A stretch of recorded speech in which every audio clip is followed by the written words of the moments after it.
अस्मद्गुरुभ्यो नमः। अस्मत्परमगुरुभ्यो नमः। तस्मत्सर्वगुरुभ्यो नमः। श्रीमते रामानुजाय नमः।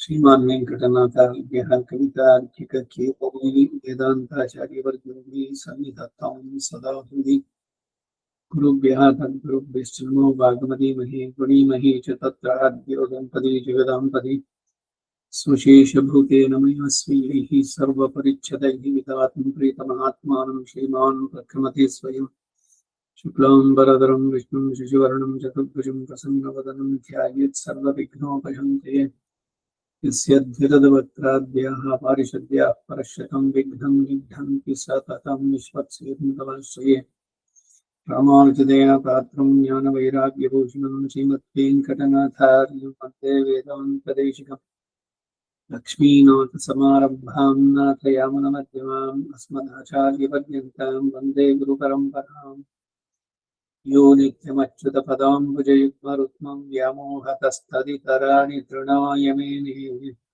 अस्मद्गुरोर्भगवतोऽस्य दयैकसिन्धोः रामानुजस्य चरणं शरणं प्रपद्ये मातापिता युवतयस्तनया विभूतिः सर्वं यदेव नियमेन मदन्मया ददाहम् नमोद्यस्य नः कुलपतेर्वकुलाभिरामं श्रीमत्तदङ्घ्रिविकलं प्रणमामि मुग्धः भूतुं सरश्च महदाह्वयपट्टनाथ श्रीभक्तिसारकुलशेखरयोगिवाहान् भक्तां गिरेणुपरकालयतीन्द्रमिश्रान् श्रीमत्पराङ्कुशमुनिं प्रणतोऽस्मि नित्यं व्यासं वसिष्ठनप्तारं शक्तेः पौत्रमकल्मषं पराशरात्मजं वन्दे शुकदादं तपोनिधिम् व्यासाय विष्णुरूपाय व्यासरूपाय विष्णवे नमो वै ब्रह्मनिधये वासिष्ठाय नमो नमः अविकाराय शुद्धाय नित्याय परमात्मने सदैकरूपरूपाय विष्णवे सर्वजिष्णवे सम्यङ्न्यायकलापेन महता भारतेन च उपब्रह्मितवेदाय नमो व्यासाय विष्णवे मुनिं स्निग्धाम्बुदभासं वेदव्यासमकल्मषम् वेदव्यासं सरस्वत्या वासं व्यासं नमाम्यहम् अचतुर्वदनो ब्रह्मा द्विबाहुरपरो हरिः अफाललोचनः शम्भुः भगवान् बादरायणः कृष्णं कमलभद्राक्षं पुण्यश्रवणकीर्तनं वासुदेवं जगद्योनिं नौमि नारायणं हरे कृष्णाय यादवेन्द्राय ज्ञानमुद्राय योगिने नाथाय रुक्मिणीशाय नमो वेदान्तवेदिने सारथ्यमर्जुनस्य जौ कुर्वन् गीतामृतं ददौ लोकत्रयोपकाराय तस्मै कृष्णात्मने नमः सर्वोपनिषदो गावः दोग्धा गोपालनन्दनः पार्थो वत्ससुधीर्भोक्ता दुग्धं गीतामृतं महद मलनिर्मोचनं पुंसां जलस्नानं दिने दिने सगद्गीताम्भसिस्थानं संसारमनमोचनं गीतास्गीता कर्तव्या किमन्यै शास्त्रविस्तरैः या स्वयं पद्मनाभस्य मुखपद्माग्निसृताः सर्वशास्त्रमयी गीता सर्वदेवमयो हरिः सर्वतीर्थमयी गंगा सर्वधर्ममयो मनः यस्मिन् प्रसादसुमुखे कवयोऽपितेते शास्त्राण्यशासुरिहयन् भीमाश्रयाणि कृष्णेन तेन यदिह स्वयमेव गीतं शास्त्रस्य तस्य सदृशं किमिहास्ति शास्त्रम् भीष्मद्रोणतथा च यत्रतजला गान्धारनीलोत्पलः शल्यग्राहवती कृपेण वहिनी कर्णेन वेलाकुलाम् अश्वत्थामविकर्णघोरमकरा दुर्योधनावर्तिः सोत्तीर्णः खलु पाण्डवैरणनदी कैवर्तते केशवे नमोऽस्तु ते व्यासविशालबुद्धे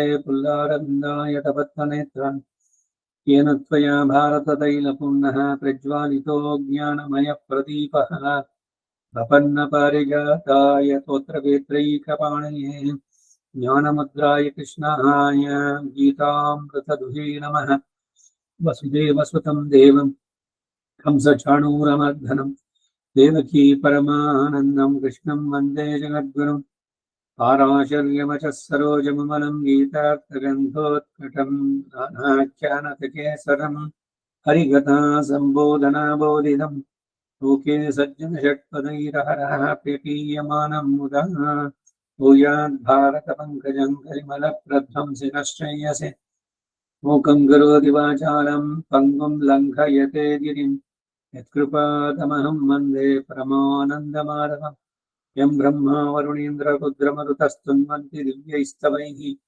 ವೇದೈಃ ಸಂಗತದಕ್ರಮೋಪನಿಷದೈರ್ಗಾಯन्ति ಯಂ ಸಾಮಗಾಃ ಧ್ಯಾನಾವಸ್ಥಿತತದ್ಗತೇನ ಮನಸಾ ಪಶ್ಯन्ति ಯಂ ಯೋಗಿನೋ ಯಸ್ಯಾಂತಂ ನ ವಿದುಃ ಸುರಗಣಾಃ ದೇವಾಯ ತಸ್ಮೈ ನಮಃ ಪಾರ್ಥಾಯ ಪ್ರತಿಬೋಧಿತಾಂ ಭಗವತಾ ನಾರಾಯಣೇನ ಸ್ವಯಂ ವ್ಯಾಸೇನ ಗ್ರಥಿತಾಂ ಪುರಾಣಮುನಿನಾ ಮಧ್ಯೆ ಮಹಾಭಾರತಂ ಅದ್ವೈತಾಮೃತವರ್ಷಿಣೀಂ ಭಗವತೀಂ ಅಷ್ಟಾದಶಾಧ್ಯಾಯಿನೀಂ ಅಂಬ ತ್ವಾಂ ಅನುಸಂಧನಾಮಿ ಭಗವದ್ಗೀತೆ ಭವದ್ವೇಷಿಣೀಂ ಅಷ್ಟಮೈಜಿ ಸಮೇತ ಶ್ರೀಕೃಷ್ಣಾಯ ಪರಬ್ರಹ್ಮಣೇ ನಮಃ ಅಥ ಶ್ರೀಮದ್ಭಗವದ್ಗೀತಾಸು ಉಪನಿಷತ್ಸು ಬ್ರಹ್ಮವಿದ್ಯಾಯಾಂ ಯೋಗಶಾಸ್ತ್ರೇ ಶ್ರೀಕೃಷ್ಣಾರ್ಜುನ ಸಂವಾದೆ ವಿಶ್ವರೂಪ ಪ್ರದರ್ಶನಂ ನಾಮ ಏಕಾದಶೋಧ್ಯಾಯ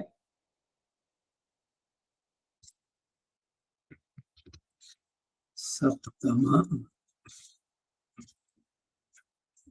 ನವಮ ಶ್ಲೋಕ 9ನೇ ಶ್ಲೋಕ ಸಂಜಯ ಉವಾಚ ಏವಮುಕ್ತ್ವಾ ತತೋ ರಾಜನ್ ಮಹಾಯೋಗೇಶ್ವರೋ ಹರಿಃ ದರ್ಶಯಾಮಾಸ ಪಾರ್ಥಾಯ ಪರಮಂ ರೂಪಮೈಶ್ವರಂ 11ನೆಯ ಶ್ಲೋಕದ ಅರ್ಥವನ್ನು ನೋಡಿದ್ವಿ. ಭಾಷ್ಯ ಮುಂದಕ್ಕೆ. ಏವಮುಕ್ತ್ವಾ ಸಾರಥ್ಯೇವ ಸ್ಥಿತಃ ಪಾರ್ಥ ಮಾತುಲಜೋ ಮಹಾಯೋಗೇಶ್ವರೋ ಹರಿಃ ಮಹಾಶ್ಚರ್ಯಯೋಗಾನಾಂ ಈಶ್ವರಃ ಪರಬ್ರಹ್ಮಭೂತೋ ನಾರಾಯಣಃ ಪರಮಮೈಶ್ವರಂ ಸ್ವ ಅಸಾಧಾರಣಂ ರೂಪಂ ಪಾರ್ಥಾಯ ಪಿತೃಶ್ವಸುಃ ಪೃಥಾಯಾಃ ಪುತ್ರಾಯ ದರ್ಶಯಾಮಾಸ ತದ್ವಿವಿಧ ವಿಚಿತ್ರ ನಿಖಿಲ ಜಗದಾಶ್ರಯಂ ವಿಶ್ವಸ್ಯ ಪ್ರಶಾಸಿತೃ ಚ ರೂಪಂ. ಇದು ರಾಮಾನುಜರ ಮಾತು ಈ 9ನೆಯ ಶ್ಲೋಕಕ್ಕೆ.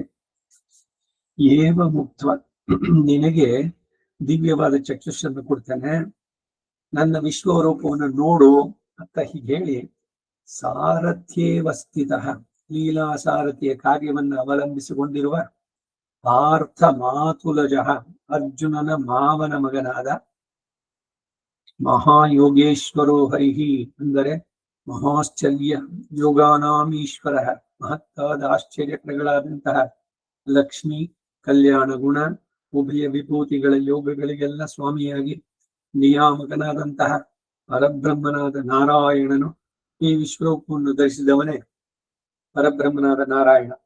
ಈತನಿಗಿಂತಲೂ ಪರತ್ವವನ್ನು ಹೊಂದಿದ ನಿರ್ಗುಣ ಬ್ರಹ್ಮ ಒಂದುಂಟು ಎಂಬ ವಾದದ ಖಂಡನಕ್ಕಾಗಿ ಪರಬ್ರಹ್ಮೋ ನಾರಾಯಣ ಎಂಬ ಪ್ರಯೋಗ.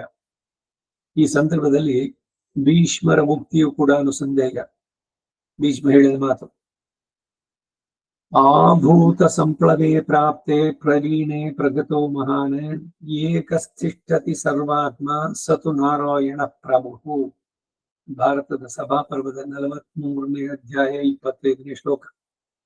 ಪುರಾ ನಾರಾಯಣೋ ದೇವ ಸ್ವಯಂಭೂ ಪ್ರಪಿತಾಮಹಃ ಸಹಸ್ರಶೀರ್ಷ ಪುರುಷೋ ಧ್ರುವೋನಂತಃ ಸನಾತನಃ ಸಹಸ್ರಾಸ್ಯಃ ಸಹಸ್ರಾಕ್ಷಃ ಸಹಸ್ರಚರಣೋ ವಿಭುಃ ಸಹಸ್ರಬಾಹುಃ ಸರ್ವಜ್ಞೋ ದೇವೋ ನಾಮ ಸಹಸ್ರವಾನ್ ಸಹಸ್ರಮಗುಟೋ ದೇವೋ ವಿಶ್ವರೂಪೋ ಮಹಾದ್ಯುತಿಃ ಇತ್ಯಾದಿ.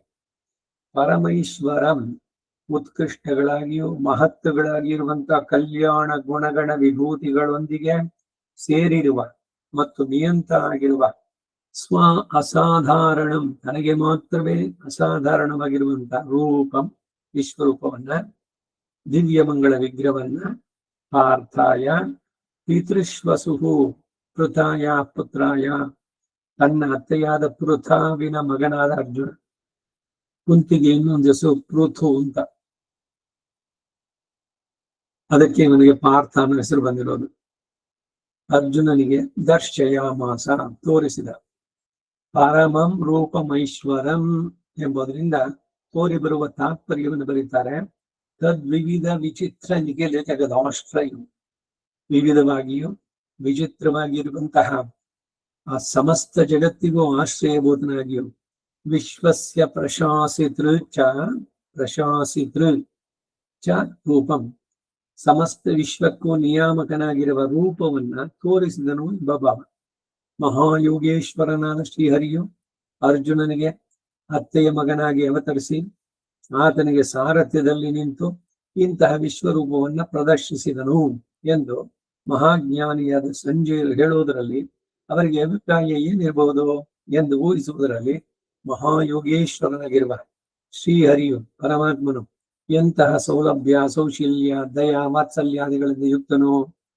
ಹೀಗೆ ತನ್ನ ಅತ್ತೆಯ ಮಗನೊಂದಿಗೆ ಸ್ನೇಹ ಏನೋ, ಸಾರಥ್ಯವೇನೋ, ವಿಶ್ವರೂಪ ದರ್ಶನವೇನೋ, ಅರ್ಜುನನು ಒಲ್ಲೆ ಎಂದರೂ ಆತನ ಕೈಯಲ್ಲಿ ಯುದ್ಧ ಮಾಡಿಸಿ ದುಷ್ಟ ನಿಗ್ರಹ ಮಾಡಿಸುವುದೇನೋ ಇತ್ಯಾದಿ ಅದ್ಭುತ, ಆಶ್ಚರ್ಯ, ಅತಿಮಾನುಷ ದಿವ್ಯ ಚೇಷ್ಟಿತಗಳೇನು ಎಂದು ಸಂಜೀರು ಬೆರಗಾಗಿ ಹೇಳಿದರು ಅನ್ನುವುದನ್ನು ಸೂಚಿಸುವುದಕ್ಕಾಗಿ ಸಾರಥ್ಯೇ ಅವಸ್ಥಿತ ಭಾರತ ಮಾತುಲಜ ಇತ್ಯಾದಿ ಪ್ರಯೋಗಗಳು.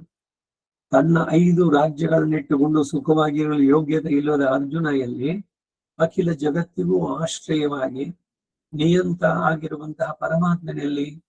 ಇಂಥವನಿಗೆ ತನ್ನ ಸ್ವರೂಪ, ರೂಪ, ಗುಣ, ವಿಭಗಳ ಐಶ್ವರ್ಯ ಪ್ರದರ್ಶಕನಾದ ರೂಪವನ್ನು ತೋರುವುದು ಅಂದ್ರೆ ಏನು ಅದ್ಭುತವಯ್ಯ, ಏನು ಸುಕೃತಿ ಅರ್ಜುನದು. ಇಂತಹ ಭಾಗ್ಯ, ಇದು ಭಾಗ್ಯ, ಇದು ಭಾಗ್ಯ. ಭಗವಂತನ ಕಂಡವರು, ಕಾಣದೇ ಇದ್ದವರು ಅವರನ್ನ ಕೊಂಡಾಡುವಂತಹದ್ದು. ಹಾಗೆ ಹೇ ರಾಜನಾದ ಧೃತರಾಷ್ಟ್ರನೇ, ಎಂತಹ ಭಾಗ್ಯ ಅರ್ಜುನನದು ಅಂದು ಹೇಳುವ ಮಾತು ಎಂಬ ತಾತ್ಪರ್ಯ. ಅರ್ಜುನನು ತನ್ನ ಸಂಬಂಧಿ ಎಂಬುದನ್ನು ಮನಸ್ಸಿನಲ್ಲಿಟ್ಟು ಹೀಗೆ ಅತ್ಯಾಶ್ಚರ್ಯಾದ್ಭುತವಾದ ಮಹಿಮೆಯುಳ್ಳವನು ಇಂತಹ ಅದ್ಭುತ ರೂಪವನ್ನು ಧರಿಸಿ ತನ್ನ ಮಹಾತ್ಮೆಯನ್ನು ಪ್ರದರ್ಶಿಸ ಎಂಬುದರಿಂದ ಪರಮಾತ್ಮನ ಸೌಲಭ್ಯ, ಸೌಶಲ್ಯ, ವಾತ್ಸಲ್ಯ, ಕಾರುಣ್ಯಾದಿಗಳ ಮಹಿಗೆ ಪಾರವೇ ಇಲ್ಲ ಎಂದು ಹೇಳಿದಂತಾಯ್ತು. ಇವುಗಳನ್ನೆಲ್ಲ ವ್ಯಕ್ತಪಡಿಸುವುದಕ್ಕಾಗಿ ಪಾರ್ಥಾಯ ಎಂಬ ಪ್ರಯೋಗ ಮತ್ತು ಇದಕ್ಕೆ ಪಿತೃಶ್ವಸು ಪುತ್ರಾಯ ಎಂಬ ಭಾಷ್ಯ.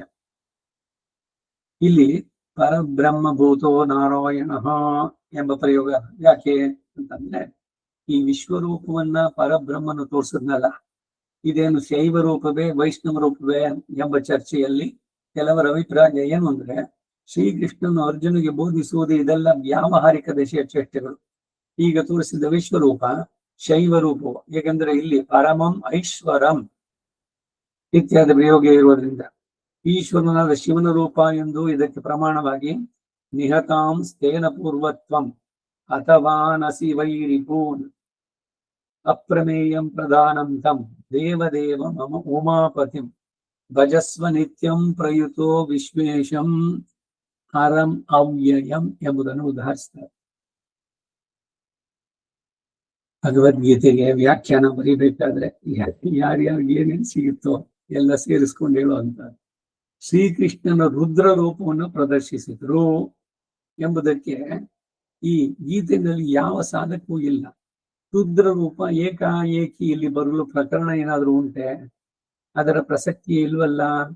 ಅರ್ಜುನ ಅದನ್ನ ಪ್ರಾರ್ಥಿಸಿದ್ನೆ, ಇಲ್ಲವೇ ಶ್ರೀಕೃಷ್ಣನು ಅಂತಹ ರೂಪವನ್ನು ತೋರಿಸುವನು ಎಂದೇನಾದ್ರೂ ಪ್ರತಿಜ್ಞಾ ವಾಕ್ಯ ಇದೆಯಾ?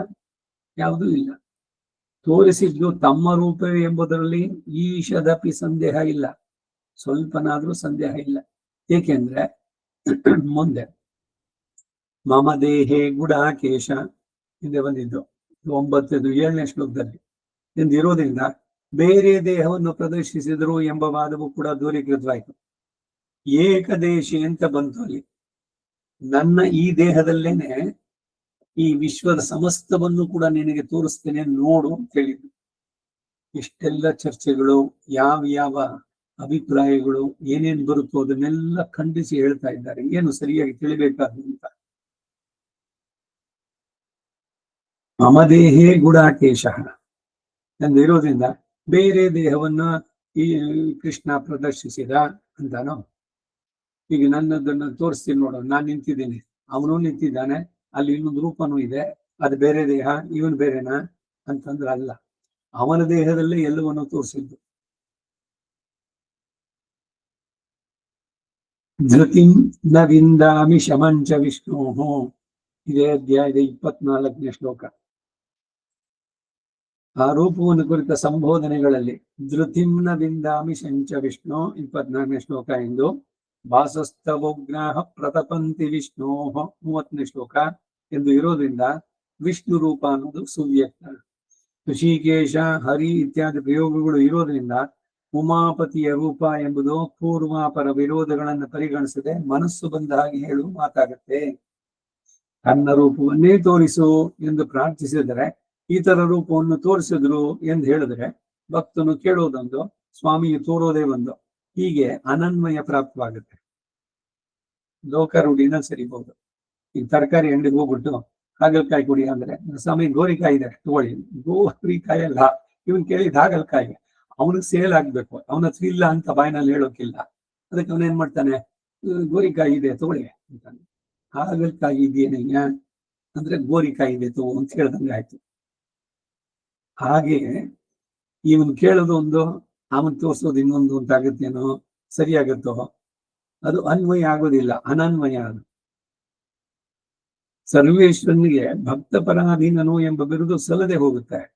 ಅಶ್ವಮೇಧಿಕ ಪರ್ವದಲ್ಲಿ ವಾಸುದೇವಂಕ ಸಂವಾದದಲ್ಲಿ ಅಭಿಜಾನಾಮಿ ಜಗತಃ ಕರ್ತಾರಂ ತ್ವಾಂ ಜನಾರ್ದನ ದ್ರಷ್ಟುಮಿಚ್ಛಾಮಿ ತೇ ರೂಪಂ ವೈಷ್ಣವಂ ತನ್ನಿದರ್ಶಯೋ ವೈಶಂಪಾಯನಃ ತತಃ ಸ ತಸ್ಮೈ ಪ್ರೀತಾತ್ಮ ದರ್ಶಯಾಮಾಸ ತದ್ವಪುಃ ಶಾಶ್ವತಂ ವೈಷ್ಣವಂ ಧೀಮಾನ್ ದದುಷೇ ಯುದ್ಧನಂಜಯ ದದುಷೇಯತ್ ಧನಂಜಯ. ತೋರಿಸಿದ ರೂಪವು ಅರ್ಜುನಿಗೆ ತೋರಿಸಿದ ತನ್ನ ವೈಷ್ಣವ ರೂಪವೇ ಎಂದು ಸ್ಪಷ್ಟವಾಗಿ ಸ್ಫುಟವಾಗಿ ಹೇಳಲ್ಪಟ್ಟಿರೋದ್ರಿಂದ ಶೈವ ರೂಪ ಎಂಬುದು ಈಶ್ವರ ಶಬ್ದದಿಂದ ಉಂಟಾದ ಸಂದೇಹ, ಶಂಕೆ. ರೂಪಂ ಪರಮೈಶ್ವರಂ ಅಂದ್ರು. ಹೀಗೆಲ್ಲ ವ್ಯಾಖ್ಯಾನಗಳು ಹೆಂಗೆ ತಿರುಗಿಸ್ತಾರೆ ಎಂದು ನೋಡಿ. ರೂಪಮೈಶ್ವರಂ, ಈಶ್ವರ ಅಂತ ಪದ ಬಂದ್ಬಿಡ್ತಲ್ಲಿ ಅಂತ. ಪರಮಾತ್ಮನಾದ ಶ್ರೀಮನ್ನಾರಾಯಣನಿಗೆ ಪರಮೇಶ್ವರ ಎಂಬ ಶಬ್ದವು ಆತನಲ್ಲೇ ಮುಖ್ಯ ವೃತ್ತಿ ಉಳ್ಳದ್ದು. ಪರಮೇಶ್ವರ ಅನ್ನೋ ಪದ ಅದು ಉಮಾಪತಿಗೆ ಆಗ್ಬೇಕು ಅಂತಿಲ್ಲ. ಶಿವ ಅನ್ನೋ ಪದ, ಶಿವ ಅಂದ್ರೇನು? ಮಂಗಳಕರ ಅಂತ. ಭಗವಂತನಿಗಾಗ್ಬಹುದು. ಸತ್ಯಂ ಶಿವಂ ಸುಂದರಂ ಅನ್ನೋದ್ರಲ್ಲಿ ಅವನು ಶಿವನನ್ನು ಕೊಂಡಾಡೋದ ಅಂತಲ್ಲ. ಅಲ್ಲಿ ಪರಮೇಶ್ವರ ಶಬ್ದ ಆತನಲ್ಲೇ ಮುಖ್ಯ ವೃತ್ತಿ. ಏಕೆಂದ್ರೆ ಈಶ್ವರತ್ವಕ್ಕೆ ಬೇಕಾದಂತಹ ವ್ಯಾಪನ, ಎಲ್ಲವನ್ನು ವ್ಯಾಪಿಸಿರುವಂತಹದ್ದು, ಭರಣ ಎಲ್ಲವನ್ನು ಭರಿಸಿರುವಂತಹದ್ದು, ನಿಯಮನ ಎಲ್ಲವನ್ನ ನಿಯಮಿಸುವಂತಹದ್ದು, ಅಧಿಕಾರಾದಿ ಸಮಸ್ತ ಧರ್ಮಗಳು ಶ್ರೀಮನ್ನಾರಾಯಣನಲ್ಲಿ ಮುಖ್ಯಾರ್ಥವುಳ್ಳವುಗಳಾಗಿ ನಾರಾಯಣ ಶಬ್ದಾರ್ಥದಲ್ಲೇ ಅದು ತೋರಿ ಬರುತ್ತೆ. ಈಶ್ವರೋ ವಿಕ್ರಮೀ ಧನ್ಮಿ ಮೇಧಾವಿ ವಿಕ್ರಮ ಕ್ರಮ ವಿಷ್ಣು ಸಹಸ್ರನಾಮ. ಈಶ್ವರ ನಾಮ ಮುಖ್ಯಾರ್ಥವುಳ್ಳದ್ದಾಗಿ ಅಲ್ಲಿ ಹೇಳಲ್ಪಟ್ಟಿದೆ. ರುದ್ರನಲ್ಲಿ ಈಶ್ವರ ಶಬ್ದ ಲಾಕ್ಷಣಿಕಾರ್ಥವುಳ್ಳದ್ದು. ಅವನನ್ನ ಹೇಳಿದ್ರು ಕೂಡ ಇದು ಪ್ರಧಾನವಾದದ್ದಲ್ಲ, ಮುಖ್ಯಾರ್ಥ ಅಲ್ಲ ಅಂತ. ಪತಿಂ ವಿಶ್ವಸ್ಯಾತ್ಮೇಶ್ವರಂ ಆತ್ಮೇಶ್ವರ ಶಿವಮಚ್ಯುತಂ. ಸ್ವರಗಮ್ಮ ಹೇಳೋದು ಶಕಾರ ಮುಂದೆ ಇದೆ ಅಂತ. ಋಗ್ವೇದಲ್ಲಾದ್ರೆ ಪತಿಂ ವಿಶ್ವಸ್ಯಾತ್ಮೇಶ್ವರಂ ಶಿವಮಚ್ಯುತಂ ಎಂಬಲು ಕೂಡ ಈಶ್ವರ ಶಬ್ದ ನಾರಾಯಣನಲ್ಲೇ ಮುಖ್ಯವೃತ್ತಿ ಉಳ್ಳದ್ದಾಗಿರುತ್ತೆ. ಹಾಗೆಯೇ ಮುಂದೆ ಈ ಗ್ರಂಥದಲ್ಲೇ ಯೋ ಲೋಕತ್ರಯಮಾವಿಶ್ಯ ವಿಭರ್ತವ್ಯ ಈಶ್ವರ 15ನೇ ಅಧ್ಯಾಯ ಪುರುಷೋತ್ತಮ ಯೋಗ. ಯಸ್ಮಾತ್ ಕ್ಷರಮತೀತೋಹಂ ಅಕ್ಷರಾದಪಿ ಚೋತ್ತಮ ಅಥೋಸ್ಮಿ ಲೋಕೆ ವೇದೇ ಚ ಪ್ರಚಿತಃ ಪುರುಷೋತ್ತಮ. ಪುರುಷೋತ್ತಮ ತಿರುಪಾವಿನಲ್ಲಿ ಓಂಗಿ ಉಲಹಳಂದ ಉತ್ತಮನ್ ಪೇರ್ ಪಾಡಿ. ಅವನು ಉತ್ತಮ. ಯಾಕೆ? ಬೇರೆ ಯಾರಿಗೂ ಇಲ್ಲದಂತಹದ್ದು ಉತ್ತಮ ಇದು. ಅವನು ಹೇಗೆ ಅನ್ನೋದಕ್ಕೆ ಬೇಕಾದಷ್ಟೆಲ್ಲ ಹೇಳಿದವರು, ತಾನೇ ಹೇಳಿದ್ದುಂಟು. ಅದರಿಂದ ನಾನು ಪುರುಷೋತ್ತಮ ಅಂತ.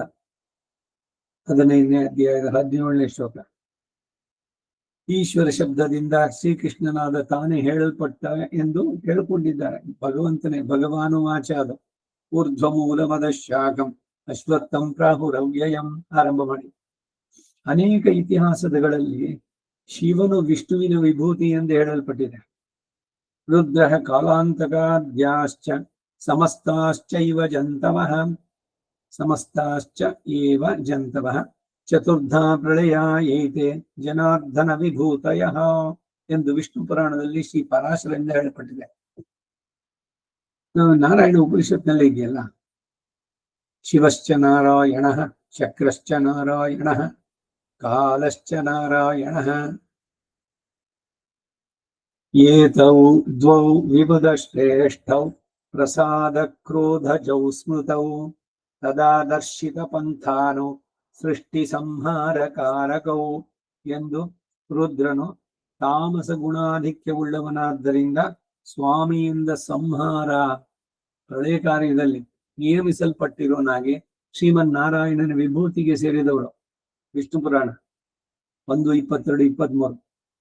ಮತ್ತು ಮೋಕ್ಷ ಧರ್ಮದಲ್ಲಿ ಅನುಶಾಸನಿಕ ಪುರಾಣದಲ್ಲಿ ಯಸ್ತು ತೇ ಸೋಗ್ರತೋ ಯಾತಿ ಯುದ್ಧೇ ಸಂಪ್ರತ್ಯುಪಸ್ಥಿತೇ ತಂ ರುದ್ರಂ ವಿದ್ಧಿ ಕೌಂತೇಯ ದೇವದೇವಂ ಕಪರ್ದಿನಂ ಆಲಸ್ಯ ಏವಾಭಿಹಿತಃ ಕ್ರೋಧಜೇತಿ ಮಯಾ ತವ ನಿಹತಾಂಸ್ತೇನ ಪೂರ್ವತ್ವಂ ಹತವಾನಸಿ ವೈರಿಪೂನ್ ಅಂತ ಹೇಳಿರೋದ್ರಿಂದ ರುದ್ರನು ಶ್ರೀಮನ್ನಾರಾಯಣನಿಂದ ಆಜ್ಞಪ್ತನಾಗಿ ಸಂಹಾರ ಕಾರ್ಯವನ್ನು ನಡೆಸ್ತಾನೆ ಅನ್ನೋದು ವ್ಯಕ್ತ. ವಿಭೂತಿ ಯೋಗದಲ್ಲಿ ಹೇಳ್ಬೇಕಾದ್ರೇನು, ಎಲ್ಲದರಲ್ಲೂ ಭಗವಂತ ಇದ್ದಾನೆ. ಶಿವಶ್ಚ ನಾರಾಯಣ, ತನ್ನದೇ ಇನ್ನೊಂದು ರೂಪ ಜಗತ್ ಸಂಹಾರ, ಅದನ್ನ ನಡೆಸೋದು ಕಾಲ ರುದ್ರನಾಗಿ ಎಲ್ಲವನ್ನು ತಾನೇ ಸಂಹಾರ ಕಾರ್ಯ ನಡೆಸೋದು. ಆದ್ದರಿಂದ ಶ್ರೀಮನ್ನಾರಾಯಣ ಅವತಾರಿಯಾದ ಶ್ರೀಕೃಷ್ಣ ತನ್ನ ಮಹಿಮಾತಿಶಯವನ್ನ ಪ್ರದರ್ಶಿಸುವಾಗ ತನ್ನ ರೂಪವನ್ನೇ ತೋರಿಸಿದ ಅನ್ನೋದು ಇಲ್ಲಿ ಬಹಳ ಸ್ಪಷ್ಟ, ಸುವ್ಯಕ್ತ. ಪಶ್ಯಮೇ ಯೋಗಮೈಶ್ವರಂ ಎಂದು ಶ್ರೀಕೃಷ್ಣನು ಹೇಳಿ ಶಿವರೂಪವನ್ನು ತೋರಿಸಿದನು.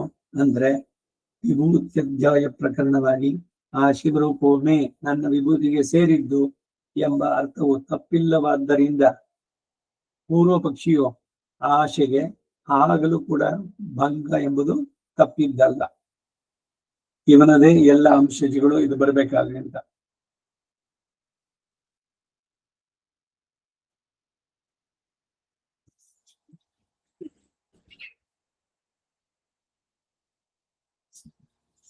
ಆದ್ದರಿಂದ ಇವೆಲ್ಲ ಅಭಿಪ್ರಾಯವನ್ನ ನಿರಾಕರಿಸುವುದಕ್ಕಾಗಿ ತೋರಿಸಿದ ರೂಪ ಯಾವುದು ಅಂದ್ರೆ ಸ್ವ ಅಸಾಧಾರಣಂ ರೂಪಂ ಎಂಬ ವ್ಯಾಖ್ಯಾನ ಅನುಸರಿಸಿದ್ದಾರೆ. ಇಲ್ಲಿಯೂ ರೂಪ ಎಂದರೆ ಸ್ವರೂಪ ಗುಣ ವಿಭವಾದಿಗಳ ಪ್ರದರ್ಶಕವಾದಂತಹ ದಿವ್ಯಮಂಗಳ ವಿಗ್ರಹ ಎಂದೇ ಅರ್ಥ ಮಾಡಬಹುದು. ಪ್ರಶಾಸಿತೃಚ ರೂಪಂ ಎಂಬುದರಿಂದ ಆತ್ಮವಾಗಿ ಸ್ವರೂಪತಃ ವ್ಯಾಪ್ತಿಯು ಈ ವಿಶ್ವರೂಪದಿಂದ ಪ್ರದರ್ಶಿಸಲ್ಪಟ್ಟಿತು ಎಂದು ಭಾವಿಸ್ತಕ್ಕದ್ದು. ಅದಲ್ಲದೆ ಇಷ್ಟು ದೂರ ಚರ್ಚೆಗೆ ಅವಕಾಶವಿಲ್ಲದೇನೆ ಮಹಾಯೋಗೇಶ್ವರೋ ಹರಿಹಿ ಎಂಬ ಮೂಲದಲ್ಲೇ ಹರಿ ಶಬ್ದ ಇರೋದರಿಂದ ಶೈವ ರೂಪ ಅಂತ ಹೇಳುವುದು ಸಂದೇಹಕ್ಕೆ ಕೂಡ ಅನುಕೂಲ ಇಲ್ಲ. ಹರಿ ಶಬ್ದ ನಿರ್ವಚನವನ್ನ ಶ್ರೀ ಪರಾಶರ ಮಹರ್ಷಿಗಳಿಂದ ಮಾಡಲ್ಪಟ್ಟಿದೆ. ಬ್ರಹ್ಮಾಣ ಇಂದ್ರಂ ರುದ್ರಂಚ ಯಮಂ ವರುಣಮೇವಚ ನಿಗೃಹ್ಯ ಹರತೆ ಯಸ್ಮಾತ್ ತಸ್ಮಾತ್ ಹರಿರೀತಿ ಈರ್ಯತೆ ಎಂಬ ಪ್ರಮಾಣವೇ ಸಂಶಯವನ್ನು ದೂರೀಕರಿಸುತ್ತೆ. ಹರಿ ಅನ್ನುವ ಪದ ಮುಂದಕ್ಕೆ 10ನೇ ಶ್ಲೋಕಕ್ಕೂ ಹೋಗೋಣ. ಅದಕ್ಕೊಂದು ಭಾಷ್ಯದ ಅವತಾರಿಗೆ ತಚ್ಚೇದೃಶಂ ತತ್ ಚ ಈದೃಶಂ ಭಾಷ್ಯವತಾರಿಗೆ ಅರ್ಥ ಪಶ್ಯಮಿ ಯೋಗಮೈಶ್ವರಂ ಎಂದು ಶ್ರೀಕೃಷ್ಣ ಹೇಳಿದ ರೂಪವೇ ಸಂಜೀರು ಹೇಳಿದ ಪರಮಂ ರೂಪಮೈಶ್ವರಂ ಎಂಬ ರೂಪ. ಅದು ಎಂಥದ್ದು ಅಂದ್ರೆ ಈದೃಶಂ, ಇಂಥದ್ದು. 10-11ನೇ ಶ್ಲೋಕಗಳಲ್ಲಿ ಹೇಳುವಂತಹದ್ದು. ಮುಂದೆ 2 ಶ್ಲೋಕಗಳು ಸಂಜಯರು ಧೃತರಾಷ್ಟ್ರನಿಗೆ ಚೆನ್ನಾಗಿ ತಿಳಿಯುವ ಹಾಗೆ ವರ್ಣಿಸಿ ಹೇಳುವಂತಹ ವಾಕ್ಯಗಳಿದು. ಹಿಂದೆ ಪರಮಂ ರೂಪಮೈಶ್ವರಂ ಅಂತ ಹೇಳಿದ್ರು. ಅದು ಎಂಥದ್ದು ಅಂದ್ರೆ ಮುಂದಿನ 2 ಶ್ಲೋಕದಿಂದ ಹೇಳ್ತಾರೆ. 9, 10, 11ನೇ 3 ಶ್ಲೋಕಗಳು ಸೇರಿ ಒಂದೇ ಅನ್ವಯ. 9ನೇ ಶ್ಲೋಕದಲ್ಲಿ ದರ್ಶಯಾಮಾಸ ಪಾರ್ಥಾಯ ರೂಪಮೈಶ್ವರಂ ಎಂದು ಕ್ರಿಯಾಪದ ಇದೆ. 10, 11ನೇ ಶ್ಲೋಕದಲ್ಲಿ ಇರೋರೆಲ್ಲ ದ್ವಿತೀಯ ಅಂತ ಪದಗಳು. ರೂಪಮೈಶ್ವರಂ ಎಂಬುದರ ಈ ವಿವರಣೆಗಾಗಿ ಅವುಗಳಿಗೆ ವಿಶೇಷಣಗಳು. ಓ ಧೃತರಾಷ್ಟ್ರನೇ, ಕೇಳುವಂತವನಾಗು. ಆ ವಿಶ್ವರೂಪವನ್ನು ತೋರಿಸಿದ್ರು ಅಂತ ಹೇಳಿದ್ನಲ್ಲ, ಅದು ಎಂಥದ್ದು ಅಂದ್ರೆ ಅನೇಕ ವಕ್ತ್ರ ನಯನಂ, ಅನೇಕಾದ್ಭುತ ದರ್ಶನಂ, ಅನೇಕ ದಿವ್ಯಾಭರಣಂ, ದಿವ್ಯಾನೇಕೋದ್ಯತಾಯುಧಂ, ದಿವ್ಯ ಮಾಲ್ಯಾಂಬರಧರಂ, ದಿವ್ಯ ಗಂಧಾನುಲೇಪನಂ, ಸರ್ವಾಶ್ಚರ್ಯಮಯಂ ದೇವಂ, ಅನಂತಂ ವಿಶ್ವತೋಮುಖಂ. ಇದೆರಡು 10 ಮತ್ತು 11ನೇ ಶ್ಲೋಕಗಳು. ಮೂಲಕ್ಕೆ ಅರ್ಥ: ಅನೇಕ ವಕ್ತ್ರ ನಯನಂ, ಅನೇಕ ಮುಖಗಳನ್ನ, ಕಣ್ಣುಗಳನ್ನ ಉಳ್ಳದ್ದು. ಸಹಸ್ರ ಶೀರ್ಷ ಪುರುಷ ಸಹಸ್ರಾಕ್ಷ ಸಹಸ್ರಪಾತ್ ಅಂತ ಹೇಳಿರುವ ಹಾಗೆ ಅನೇಕ ಮುಖ ನಯನಗಳು ಉಳ್ಳಂತಹ ರೂಪ. ನಂಬರು 1000 ಅಂತ ಲೆಕ್ಕ ತಗೋಬಾರ್ದು, ಅನೇಕವಾದದ್ದು ಅಂತಾಗಿ. ಇದು ಕರಾಚರಣಗಳು, ಕಾಲು ಕೈಗಳಿಗೂ ಅನೇಕ ಎಂಬುದಕ್ಕೆ ಉಪಲಕ್ಷಣ. ಎಲ್ಲವೂ ಅನೇಕ. ಶ್ರುತಿ ಇನ್ನೊಂದು ಕಡೆಯಲ್ಲೂ ಕೂಡ ಸಹಸ್ರ ಶೀರ್ಷಂ ದೇವಂ ವಿಶ್ವಾಕ್ಷಂ ವಿಶ್ವಶಂಭುವಂ, ಪಂಚಸೂಕ್ತಿಗಳಲ್ಲಿ ವಿಶ್ವತಶ್ಚಕ್ಷುರುತ ವಿಶ್ವತೋ ಮುಖೋ ವಿಶ್ವತೋ ಹಸ್ತ ಉತ ವಿಶ್ವತಸ್ಮಾತ್ ಎಂಬ ಇತ್ಯಾದಿ ಶ್ರುತಿ ಅರ್ಥಗಳಿಗೆ ಅನುಸಾರವಾಗಿ ಇಲ್ಲಿ ಹೇಳಲ್ಪಟ್ಟಿದ್ದು. ಅನೇಕಾದ್ಭುತ ದರ್ಶನಂ, ಅನೇಕಗಳಾದ ಅದ್ಭುತಗಳಾದ ದರ್ಶನವುಳ್ಳದ್ದು ಆ ರೂಪ. ಮತ್ತು ಅನೇಕಗಳಾದಂತಹ ದಿವ್ಯ, ದಿವ್ಯ ಅನ್ನೋ ಪದ ಅಪ್ರಾಕೃತವಾದದ್ದು, ಪ್ರಕೃತಿ ಸಂಬಂಧ ಇಲ್ಲದ್ದು ಅಂತ, ತ್ರಿಗುಣಾತ್ಮಕವಾದದ್ದಲ್ಲ. ಅದನ್ನು ಹೇಳುವಂತಾರೆ. ಉದ್ಯತಾಯುಧಂ, ಕರಗಳಲ್ಲಿ ಎತ್ತಲ್ಪಟ್ಟಂತಹ ಆಯುಧಗಳು ಉಳ್ಳಂತಹ ರೂಪ. ಇಂತಹ ರೂಪವನ್ನ ಶ್ರೀಹರಿಯು ದರ್ಶಯಾಮಾಸ ಎಂದು ಹಿಂದಿನ ಶ್ಲೋಕದೊಂದಿಗೆ ಅನ್ವಯ. ಹೀಗೆ ಪರಮಾತ್ಮನು ದಿವ್ಯಮಂಗಳ ವಿಗ್ರಹವನ್ನು ಧರಿಸಿರುವುದು ಶ್ರೀ ಪರಾಶರು ವಿಷ್ಣು ಪುರಾಣದ ಅಸ್ತ್ರಭೂಷಣಾಧ್ಯಾಯದಲ್ಲಿ ಪ್ರಾಣಿನಾಂ ಶ್ರೇಯಸೇ, ಪ್ರಾಣಿಗಳ ಶ್ರೇಯಸ್ಸಿಗಾಗಿಯೇ ಧರಿಸಿರುತ್ತಾರೆ ಅಂತ ಹೇಳಿದೆ. ಭಗವಂತ ಆಯುಧಗಳನ್ನು ಧರಿಸಿರುವುದು ಭಕ್ತರ ರಕ್ಷಣೆಗಾಗಿ. ಅಗ್ರತ ಪೃಷ್ಠತಶ್ಚೈವ ಪಾರ್ಶ್ವತಶ್ಚ ಮಹಾಬಲವು ಆಕರ್ಣ ಪೂರ್ಣಧನ್ಮಾನವು ರಕ್ಷೇತಾಂ ರಾಮ ಲಕ್ಷ್ಮಣವು. ಸ್ತೋತ್ರ ಸಾಹಿತ್ಯದಲ್ಲಿ ಕವಚಗಳಿದೆ. ಲಕ್ಷ್ಮೀ ನರಸಿಂಹ ಕವಚ ಇದೆ, ವೆಂಕಟೇಶ ಕವಚ ಇದೆ, ರಾಮ ದ್ವಾದಶ ಪಂಜರಿಕಾ ಸ್ತೋತ್ರ. ಇವುಗಳಲ್ಲೆಲ್ಲ ಏನು ಅಂದ್ರೆ ಬರೀ ನಮ್ಮೊಬ್ಬರನ್ನು ರಕ್ಷಣೆಗಾಗಿ ಅಗ್ರತಃ ಮುಂದೆ, ಪೃಷ್ಠತಃ ಹಿಂದೆ, ಪಾರ್ಶ್ವತಃ ಅಕ್ಕಪಕ್ಕಗಳಲ್ಲಿ, ಆಕರ್ಣ ಪೂರ್ಣ ಧನ್ವಾನೋ, ಸುಮ್ಮನೆ ಬಿಲ್ಲನ್ನು ಇಟ್ಕೊಂಡಿಲ್ಲ, ಬಿಲ್ಲಿಗೆ ಬಾಣವನ್ನು ಹೂಡ್ಬಿಟ್ಟಿದ್ದಾನೆ, ಅದನ್ನ ತನ್ನ ಕಿವಿಯ ತನಕ ಎಳೆದಿದ್ದಾನೆ. ಇನ್ನೇನ್ ಕೈ ಬಿಟ್ಟರು ಸಾಕು, ಬಾಣ ಹೊರಟೋಗುತ್ತೆ ಸೀದಾ. ಆಕರ್ಣ ಪೂರ್ಣ ಧನ್ವಾನೋ ರಕ್ಷೇತಾಂ ರಾಮ ಲಕ್ಷ್ಮಣವು, ತನ್ನನ್ನು ಆಶ್ರಯಿಸಿದವರ ಸಂಪೂರ್ಣ ರಕ್ಷಣೆಯ ಭಾರವನ್ನು ತಗೊಂಡಿರೋನು, ರೆಸ್ಪಾನ್ಸಿಬಿಲಿಟಿ. ಅದೇ ನನ್ನ ವ್ರತ ಅಂತ ಶರಣಾಗತ ದೀಕ್ಷಿತ ಅವನು. ಶರಣಾಗತರನ್ನು ರಕ್ಷಿಸುವುದು ನನ್ನ ಪ್ರಥಮ ಕಾರ್ಯ. ಆ ರಕ್ಷಣೆಗೆ ಯಾರು ಶರಣಾಗತರಾಗ್ತಾರೋ, ಯಾರೇ ಬರಲಿ, ಅವನು ಎಂಥದ್ದೇ ಮಾಡಿರಲಿ, ನಾನು ಅವನನ್ನ ನನ್ನಲ್ಲಿ ಒಂದು ಸಲ ಸೇರಿ ಹೇಳಿದ್ರೆ ಸಾಕು, ನಾನು ನಿನ್ನವನು, ನನ್ನನ್ನು ರಕ್ಷಿಸು. ಆ ಯಾಚನೆ ಇದೆಯಲ್ಲ, ಅದು ಕೇಳಬೇಕು ಪ್ರಾರ್ಥನೆ. ಭಗವಂತ ಎಕ್ಸ್ಪೆಕ್ಟ್ ಮಾಡೋದಿದೆ. ಇಲ್ಲೇನೆ ಈ ಸಂಪ್ರದಾಯದ ದೇವತೆಗಳು, ನೀವು ಅವನು ರಕ್ಷಕ ಅಂತ ತಿಳಿದ್ಬಿಟ್ರೆ ಸಾಕು, ಅವನೇ ಬಂದು ಕರ್ಕೊಂಡು ಹೋಗ್ತಾನೆ ಅಂತ. ನನ್ನನ್ನು ರಕ್ಷಿಸು ಅಂತ ನೀ ಕೇಳದೇ ಇದ್ರೆ ಅವನ್ ಯಾಕೆ ರಕ್ಷಿಸ್ಬೇಕು ಅಂತ ಇನ್ನೊಂದು ಮತ ಅವ್ರು ಹೇಳೋದು. ಇಲ್ದಿದ್ರೆ ಸರ್ವ ಮೋಕ್ಷ ಪ್ರಸಂಗ, ಎಲ್ಲರಿಗೂ ಮೋಕ್ಷ ಕೊಡ್ಲಿ, ಎಲ್ರು ಅವನಿಂದನೇ ಉಂಟಾದವ್ರು ತಾನೆ. ಯಾರಿಗ್ ಬೇಕೋ ಬೇಡವೋ ಎಲ್ರಿಗೂ ಮೋಕ್ಷ ಕೊಟ್ಬಿಡ್ಲಿ. ಎಲ್ರಿಗೂ ಮೋಕ್ಷ ಕೊಟ್ರೆ ಮೋಕ್ಷಕ್ಕೆ ಯಾರೋ ಹೋದ್ಮೇಲೆ ಹೇಳಿದ್ರು, ಭಗವಂತ ನಾ ಕೇಳಿದ್ನ ನಿನ್ನ ಇಲ್ಲಿ ಮೋಕ್ಷ ಕರ್ಕಂಬ ಅಂತ. ನಾನು ಇನ್ನೂ ನೆಕ್ಸ್ಟ್ ಟ್ರಿಪ್ ಅಲ್ಲಿ ದುಬೈ ನೋಡ್ಬೇಕು ಅಂತಿದ್ದೆ. ಈಗ ವರ್ಲ್ಡ್ ಟ್ರಿಪ್ಗಳೆಲ್ಲ ಎಲ್ಲರೂ ಹೋಗ್ತಾ ಇದ್ದಾರೆ. ಆ ಜಾನ್ಸನ್ ಥಾಮಸ್ ಅವ್ರುಗಳು ಬೇರೆ ಬೇರೆ ಇದೆ, ದುಡ್ಡೊಂದಿರ್ಬೇಕಷ್ಟೇ, ಎಲ್ಲ ಸುತ್ತಿಸ್ತಾರೆ ಅವರು. ಆಫ್ರಿಕಾದಲ್ಲಿ ಆ ಪ್ರಾಣಿಗಳು ಓಡೋದನ್ನು ನೋಡಿ ಹೋಗಿ ಅಲ್ಲಿ, ಇನ್ನೆಲ್ಲೋ ಆಸ್ಟ್ರೇಲಿಯಾದಲ್ಲಿ ಸುತ್ತಿ, ಅಂಡಮಾನ್ ದ್ವೀಪಕ್ಕೆ ಹೋಗಿ, ಬಾಲಿ, ಇಂಡೋನೇಷಿಯಾ, ಥೈಲ್ಯಾಂಡು, ಮತ್ತೊಂದು ಮಗದೊಂದು ಎಲ್ಲ ನೋಡ್ಬೇಕು ಅಂತಿದ್ನಲ್ಲ. ಈಗ ಕರ್ಕೊಂಡ್ಬಂದ್ಬಿಟ್ಟಿಲ್ಲ ಇಲ್ಲಿಗೆ ಹೋದ್ರೆ ವಾಪಸ್ ಬರೋಂಗಿಲ್ಲ ಅನ್ನತ್ತೆ. ಸ್ತುತಿ ನಚ ಪುನರಾವರ್ತತೆ ಅಂತ ನಾ ಕೇಳಿದ್ನ ಅಂತ ಕೇಳಿದ್ರೆ ಏನ್ ಹೇಳ್ಬೇಕು ಭಗವಂತ ಅಂದ್ರೆ, ನನಗ್ ಬೇಕು ಅಂತ ಕೇಳೋರು ಕೊಡ್ತಾನೆ ಹೊರತು ಎಲ್ರಿಗೂ ಅಲ್ಲ. ಅದಕ್ಕಾಗಿ ಕೇಳಬೇಕು ಅನ್ನೋದು ಖಂಡಿತ ಅವಶ್ಯಕ.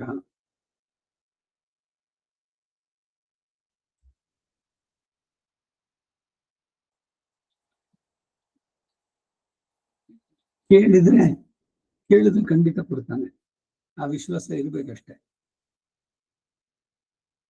ಅದರಿಂದ ಕೇಳಬೇಕಾದದ್ದು ಅಗತ್ಯ. ತವಾಸ್ಮೀತಿ ಚ ಯಾಚತೆ ಅಭಯಂ ಸರ್ವಭೂತೇಭ್ಯೋ ದದಾಮಿ ಏತದ್ ವ್ರತಂ ಮಮ. ಇದು ರಾಮಚರಣ ಶ್ಲೋಕ. ಹೀಗೇನೆ ನರಸಿಂಹ ಚರ್ಮ ಶ್ಲೋಕ ಇದೆ, ರಂಗನಾಥ ಚರ್ಮ ಶ್ಲೋಕ ಇದೆ. ಅದರಲ್ಲೆಲ್ಲ ಅವನು ಹೇಳೋದೇನೆ, ಎರಡು ಕೈಯನ್ನ ಮೇಲಕ್ಕೆತ್ತಿ ನಾನು ನಿನ್ನವನು, ನನ್ನನ್ನು ರಕ್ಷಿಸು ಅಂತಂದ್ರೆ ನಾನು ಅವನ ಅಂತ್ಯಕಾಲ ನಾನೇ ನೆನೆಸ್ಕೊಂಡು ನಯಾಮಿ ಪರಮಾಂಗತಿ ವರಾಹ ಚರ್ಮ ಶ್ಲೋಕ, ನಾನೇ ಕರ್ಕೊಂಡು ಹೋಗ್ತೀನಿ. ದೇಹಿ ಕರಾವಲಂಬಂ, ಕರಾವಲಂಬ ಸ್ತೋತ್ರಗಳು. ಕರಾವಲಂಬಂ ಅಂದ್ರೇನು? ನಿನ್ನ ಕೈಯಿಂದ ಸಪೋರ್ಟ್ ಕೊಟ್ಟು ಕರ್ಕೊಂಡು ನನ್ನನ್ನು ಕರ್ಕೊಂಡು ಹೋಗುವ. ಇವಾಗ ಚಿಕ್ಕ ಮಗು ಇದೆ, ಹೆಜ್ಜೆ ಹಿಡ್ತಾ ಇದೆ ಅಷ್ಟೇ, ಇನ್ನೂ ಎಲ್ಲಿ ಬಿದ್ಬಿಡುತ್ತೋ ಅಂತ. ಪಕ್ಕದಲ್ಲಿ ತಾತನೋ ಅಜ್ಜಿನೋ ಇದ್ರೆ ಕೈ ಹಿಡ್ಕೊಂಡು ನಡೆಯುತ್ತೆ, ಕಾನ್ಫಿಡೆನ್ಸು. ಹಾಗೆ ಭಗವಂತ ನಮ್ ಜೊತೆಗಿದ್ದು ಕೈ ಹಿಡಿದು ನಡೆಸೆಂದೆನು. ಒಂದು ಪದ್ಯ ಇತ್ತು ಹೈಸ್ಕೂಲ್ನಲ್ಲಿ, ಕರುನಾಡು ಬಾ ಬೆಳಕೆ ಮುಸುಕಿದಿ ಮಬ್ಬಿನಲ್ಲಿ ಕೈ ಹಿಡಿದು ನಡೆಸೆಂದನು ಅಂತ. ಇದು ಕರಾವಲಂಬ ಸ್ತೋತ್ರ. ಅದು ಭಗವಂತನನ್ನ ಪ್ರಾರ್ಥನೆ ಮಾಡೋದು. ನೀವು ಪ್ರಾರ್ಥನೆ ಮಾಡ್ತಿದ್ರೆ ಅವನ್ ಯಾಕೆ ಕೈ ಹಿಡಿಬೇಕು ನಿಮ್ದನ್ನ? ಎಷ್ಟೆಲ್ಲ ಚರ್ಚೆಗಳು ಗೊತ್ತಾಗಿದೋ. ಅಂದ್ರೆ ಬಹಳ ಮುಖ್ಯ. ಬೇಕು ಇವನಿಗೆ, ನನಗೆ ಬೇಕು ಮೋಕ್ಷ, ಸಾಕು ಇಲ್ಲಿಯ ಹುಟ್ಟು ಸಾವಿನ ಚಕ್ರ. ಅದು ಬರದೇ ಇದ್ರೆ ಅವನ್ ಯಾಕೆ ಕೊಡಬೇಕು? ದೊಡ್ಡ ಚರ್ಚೆಗಳು. ಸುಮ್ಮನೆ ತಿಳಿದು ಒಂದೇ ಸಾಕು ಅಂತ ಹಾಗಾಗುವುದಿಲ್ಲ. ಇವರು ನಮ್ಮ ಗುರುಗಳು ಅನಂತರಂಗಾಚಾರ್ಯರು ಯೋಜನಾ ಭೇದ ಅಷ್ಟೇನೆ, ಏನ್ ಭಿನ್ನ ಅಭಿಪ್ರಾಯಗಳೇನಿಲ್ಲ ಅಂದ್ರು. ಆದ್ರೆ ನೇರವಾಗಿ ದೇಶಿಕರು ಹೇಳುವಂತಹದ್ದು ಕೇಳಬೇಕಾದ್ದು. ಇಲ್ಲಿದೆ ಸರ್ವ ಮೋಕ್ಷ ಪ್ರಸಂಗಾತೆ ಅಂತಾರೆ. ಇರಲಿ, ಮುಂದಕ್ಕೆ ಹೋಗೋಣ.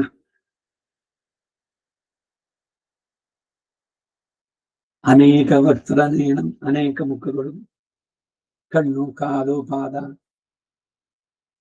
ಆಳ್ವಾರಗಳು ಅನುಸಂಧಾನ, ಫಲವೇ ಆಭರಣ, ಫಲವೇ ಕೈಗಳು, ಕಾಲುಗಳು ಎಲ್ಲವೂ ಹಲವು, ಒಂದೆರಡಲ್ಲ. ದಿವ್ಯವಾದಂತಹ ಆಭರಣ, ಅಪ್ರಾಕೃತವಾದಂತಹದ್ದು. ಈ ಪ್ರಪಂಚಕ್ಕೂ, ಈ ಪ್ರಪಂಚ ಅಂದ್ರೆ ಬರೀ ನಮ್ಮ ಭೂಲೋಕ ಒಂದಲ್ಲ, 14 ಲೋಕಗಳು ಸೇರಿದಂತ ಬ್ರಹ್ಮಾಂಡ, ಇದರಿಂದ ಆಚೆಗಿರುವಂತಹದ್ದು, ಅದು ಅಪ್ರಾಕೃತವಾದದ್ದು. ಅಪರಾಜಿತ, ಅಪ್ರಾಕೃತ ಮೋಕ್ಷಕ್ಕೆ ಹೆಸರು. ದಿವ್ಯ ಅನ್ನೋ ಪದ ಇಷ್ಟರ್ಥಪೂರ್ಣ ಇರುವಂತಹದ್ದು. ಅದರಿಂದ ಸುಮ್ಮನೆ ದಿವ್ಯ ಅನ್ನೋದನ್ನು ಎಲ್ಲದಕ್ಕೂ ಸೇರಿಸಬಾರ್ದು. ಈಗ ಅವರು ಏನೋ ನಿಮ್ಗೆ ತುಂಬಾ ಆತ್ಮೀಯರು, ಅವರು ದಿವ್ಯ ದಂಪತಿಗಳು ಅಂದ್ಬಿಡೋರು. ದಿವ್ಯ ದಂಪತಿಗಳು ಅಂದ್ರೆ ಲಕ್ಷ್ಮೀನಾರಾಯಣನ್ ಬಿಟ್ಟು ಬೇರೆ ಯಾರಿಗೂ ಅಲ್ಲ.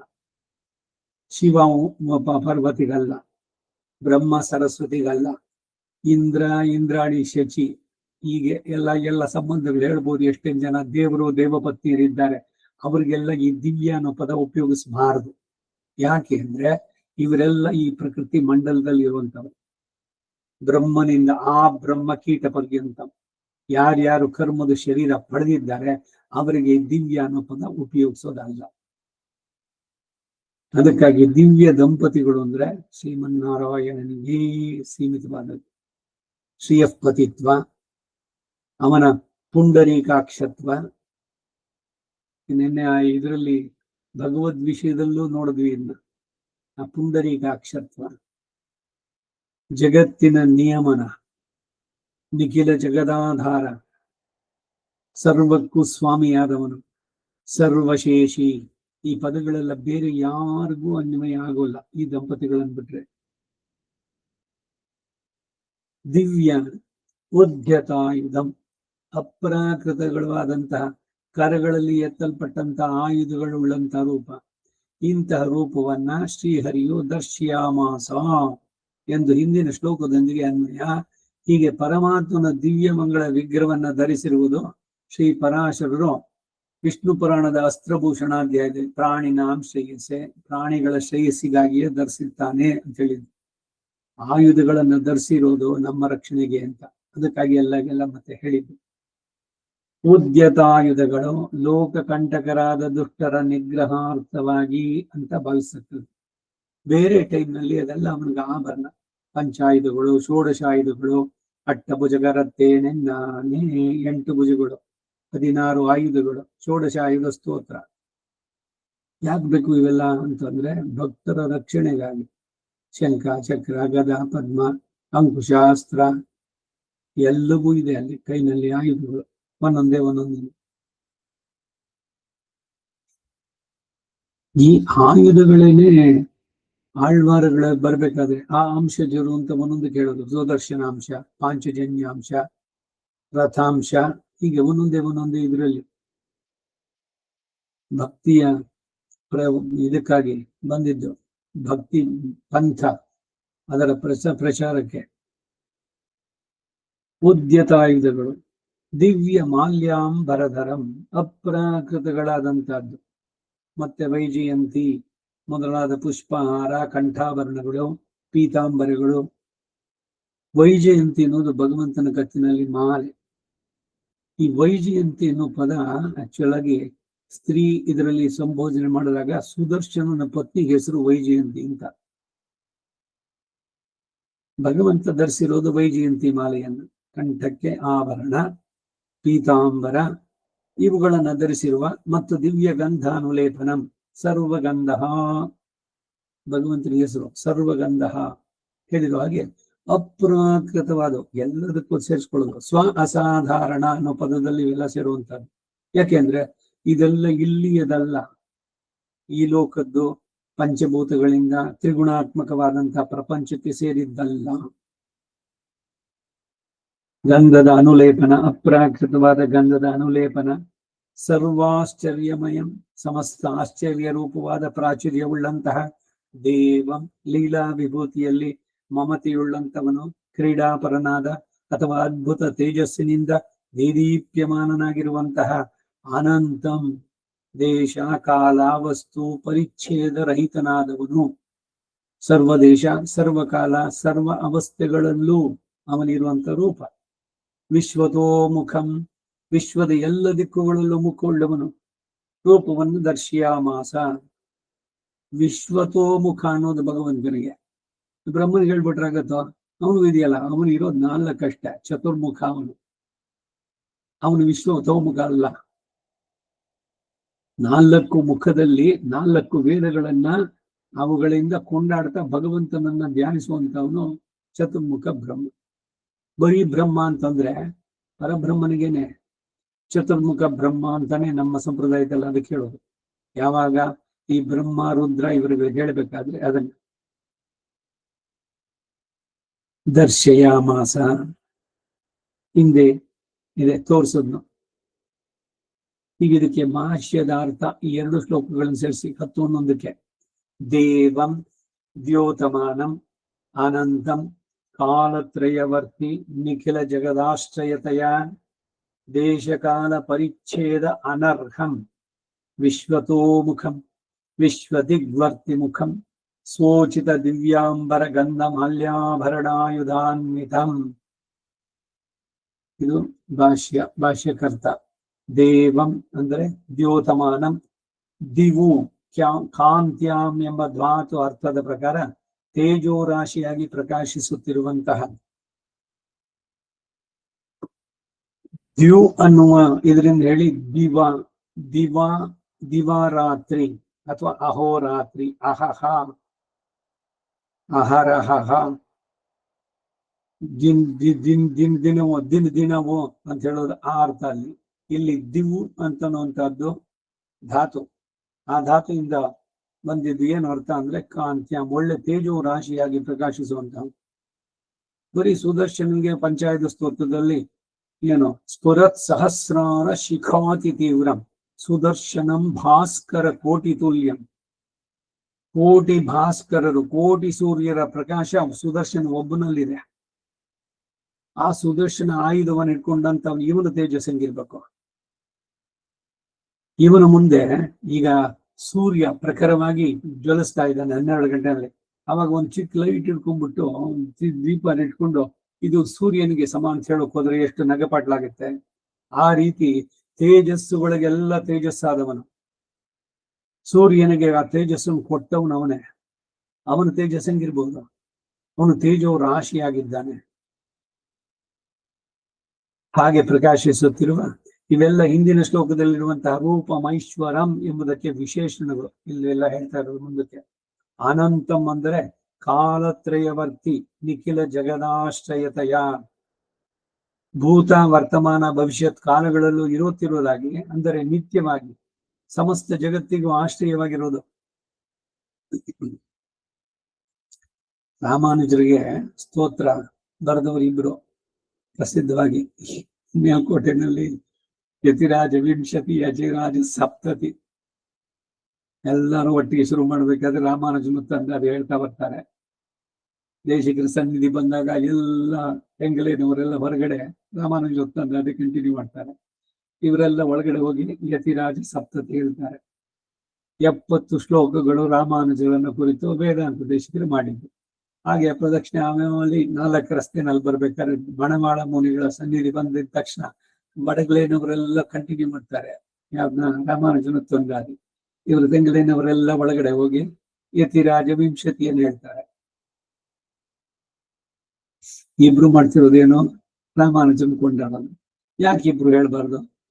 ಯತಿರಾಜ ಸಪ್ತತಿ ಅವರು ಹೇಳಿ, ದೇಶಿಕ ಸಂಪ್ರದಾಯದವರು ವಿಂಶತಿಗೂ ಹೇಳಿ, ಯಾಕಾಗ್ಬಾರ್ದು? ಏನು ಆಚರಣೆಗಳು.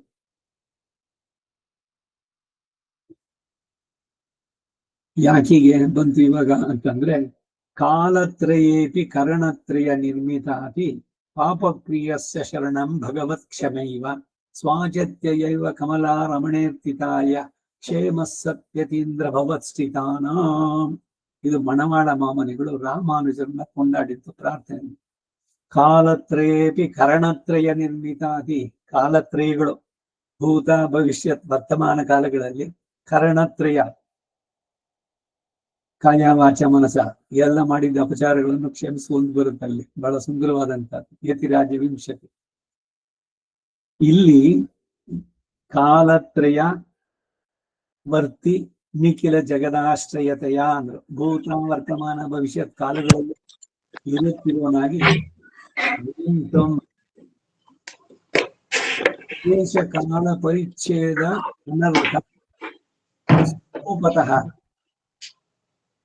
ರೂಪತಃ ದೇಶಕಾಲಗಳ ಪರಿಚ್ಛೇದಕ್ಕೆ ಯೋಗ್ಯವಲ್ಲದ. ಇದು ಈ ದೇಶ ಯಾವುದೋ ಒಂದ್ ಕಾಲದಲ್ಲಿ ಅವನು ತೋರ್ದ ಅಂತಿಲ್ಲ, ಅವನು ಸದಾ ಇರುವಂತಹದ್ದು.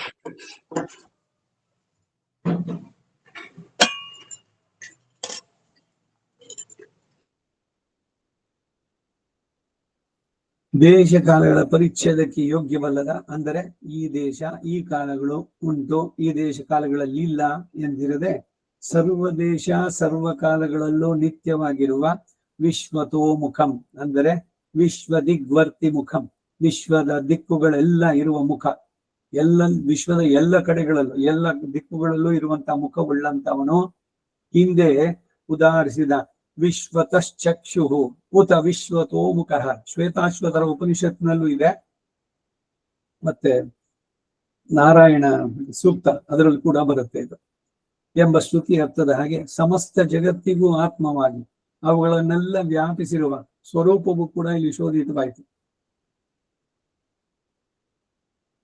ಸ್ವೋಚಿತ ಸ್ವ ಉಚಿತ ತನಗೆ ಮಾತ್ರವೇ ಯೋಗ್ಯವಾದಂತಹ ಅಂಬರ ವಸ್ತ್ರ ಗಂಧ ಮಾಲಿಕೆಗಳು ಆಭರಣಗಳು ಆಯುಧಗಳು ಇವುಗಳಿಂದ ಅನ್ವಿತಂ ಕೂಡಿಕೊಂಡಿರುವ ಈ ರೂಪದಲ್ಲಿ ಧರಿಸಿರುವ ಮಾಲಿಕೆಗಳು ವಸ್ತ್ರಗಳು ಆಭರಣಗಳು ಆಯುಧಗಳು ಸಹ ಈ ನಮ್ಮ ಲೋಕದವುಗಳ ಹಾಗಲ್ಲದೆ ಶಾಶ್ವತವಾದವುಗಳು ಎಂದು ತಿಳಿಸುವುದಕ್ಕಾಗಿ ಸ್ವೋಚಿತ ಎಂಬ ಶಬ್ದವು ದಿವ್ಯ ಎಂಬ ಶಬ್ದವು ಎಂದು ಭಾವಿಸ್ತಕ್ಕದ್ದು. ರೂಪಮೈಶ್ವರಂ ದರ್ಶಯ ಮಾಸ ಅನ್ನೋದಕ್ಕೆ ಅನ್ವಯ ಇದು. ಸರ್ವಾಶ್ಚರ್ಯಮಯಂ ಅಂದರೆ ಆಶ್ಚರ್ಯಭೂತ, ಸರ್ವತತ್ವಾಶ್ರಯಭೂತಂ ಎಂದು ಶ್ರೀ ದೇಶಿಕರು ಅರ್ಥ ಮಾಡಿದ್ದಾರೆ. ಆಶ್ಚರ್ಯಕರಗಳಾದ ಸರ್ವ ತತ್ವಗಳಿಗೂ ಆಶ್ರಯ ರೂಪವಾದದ್ದು ಈ ವಿಶ್ವರೂಪ ಅನ್ನೋದು ವಿಷ್ಣು ಪುರಾಣದಲ್ಲಿ ಜಗದೇ ತನ್ಮಹಾಶ್ಚರ್ಯಂ ರೂಪಂ ಯಸ್ಯ ಮಹಾತ್ಮನಃ ತೇನಾಶ್ಚರ್ಯವರೇಣಾಹಂ ಭವತಃ ಕೃಷ್ಣ ಸಂಗತಃ 5:19-7. ಈ ಜಗತ್ತೆಲ್ಲ ಯಾವ ಮಹಾತ್ಮನ ಆಶ್ಚರ್ಯಕರವಾದ ರೂಪವೋ ವಿಷ್ಣು ಪುರಾಣದಲ್ಲಿ. ಅಂತಹ ಆಶ್ಚರ್ಯ ಶ್ರೇಷ್ಠನಾದ ಮಹಾತ್ಮನೊಂದಿಗೆ ನನಗೆ ಸುಕೃತ ಪರಿಪಾಕದಿಂದ ಸಂಬಂಧ ಉಂಟಾಗಿದೆ. ಯಾವ ಜನ್ಮದ ಸುಕೃತವೋ ಅದು ಉಂಟಾಯ್ತು ಅನ್ನೋದಕ್ಕೆ ಇಲ್ಲಿ ಹೇಳುವ ವಾಕ್ಯ ಅದು. ಯಮುನಾ ನದಿಯಲ್ಲಿ ಅವಗಾಹನಾನಂತರ ಅಕ್ರೂರ ಶ್ರೀಕೃಷ್ಣನನ್ನು ಕುರಿತು ಹೇಳುವ ವಾಕ್ಯ ಇದು. ಇದು ಇಲ್ಲಿ ಅನುಸಂಧೇಯ. 10-11ನೇ ಶ್ಲೋಕ ಆಯ್ತು. ಮುಂದಿನ ಶ್ಲೋಕ 12ನೇ ಶ್ಲೋಕ. ಅದಕ್ಕೊಂದು ಅವತಾರಿಕೆ. ತಾಮೇವ ದೇವ ಶಬ್ದ ನಿರ್ದಿಷ್ಟಾಂ ದ್ಯೋತಮಾನತಾಂ ವಿಶಿನಷ್ಟಿ. ಭಾಷ್ಯದ ಅವತಾರಿಕೆಗೆ ಅರ್ಥ ತಾಮೇವ ದೇವ ಶಬ್ದ ನಿರ್ದಿಷ್ಟಾಂ. ಹಿಂದಿನ ಶ್ಲೋಕದಲ್ಲಿ ಆ ರೂಪ ಎಂಥದ್ದು ಎಂದು ಹೇಳುವ ಸಂದರ್ಭದಲ್ಲಿ ದೇವಂ ಎಂದು ಬಹು ಪ್ರಕಾಶದಿಂದ ದೇದೀಪ್ಯಮಾನವಾದ ರೂಪ ಅಂತ ಹೇಳಲ್ಪಟ್ಟಿತು. ತಾಮೇವ ಅಂತಹ ದೇವ ಶಬ್ದದಿಂದ ನಿರ್ದಿಷ್ಟ ಬೋಧಿಸಲ್ಪಟ್ಟಂತಹ ದ್ಯೋತಮಾನತಾಂ ದೀಪ್ಯಮಾನವಾದ ಸ್ಥಿತಿಯನ್ನ ವಿಶಿನಷ್ಟಿ ವಿಶೇಷಿಸಿ ಸಂಜಯರು ಧೃತರಾಷ್ಟ್ರನಿಗೆ ಹೇಳ್ತಾರೆ. ಆ ರೂಪದಲ್ಲಿ ಕಂಡು ಬಂದ ದೀಪ್ತಿ ಎಂಥದ್ದು ಅಂತಂದ್ರೆ ವರ್ಣಿಸ್ತಾರೆ. ದಿವಿ ಸೂರ್ಯ ಸಹಸ್ರಸ್ಯ ಭವೇದ್ಯುಗ ಪದೋತ್ಥಿತ ಯದಿ ಭಾಸದಶಿ ಸಾ ಸ್ಯಾತ್ ಭಾಸಸ್ತಸ್ಯ ಮಹಾತ್ಮನಃ. ಮೂಲಕ್ಕೆ ಅರ್ಥ, ಹೇ ಧೃತರಾಷ್ಟ್ರನೇ, ಆ ವಿಶ್ವರೂಪದ ದಿವ್ಯ ತೇಜಸ್ಸು ಎಂಥದ್ದು ಎಂಬುದನ್ನ ಹೇಗೆ ವರ್ಣಿಸಲಿ? ತುಂಬಾ ಅಸಾಧ್ಯವಾದ ವಿಷಯ. ಅದಕ್ಕೆ ಯಾವ ಉಪಮೆಯನ್ನು ಹೇಳಲು ಸಾಧ್ಯವಿಲ್ಲ. ಈ ಪರಾಶರ ಭಟ್ರಿಗೂ ಒಂದು ಸಲ ಉಪನ್ಯಾಸ ಮಾಡ್ಬೇಕಾರೆ ತ್ವಮ್ಮೆ ಅಹಮ್ಮೆ ಅಂತ ಒಂದು ಸಂವಾದ, ಭಗವಂತನ ರಂಗನಾಥನಿಗೂ ಒಬ್ಬ ನಾಸ್ತಿಕನಿಗೂ ನಡೆದಂತ ಸಂವಾದ. ನೀನ್ ನನ್ನವನು ಅಂತಂದ ಇವನು ರಂಗನಾಥ. ಇದೆಂಗು ನಾನ್ ನನ್ನವನೇ, ನಾನೇ ನಿನ್ನವನಾಗ್ತೀನಿ ಇಂದ ಇವನು.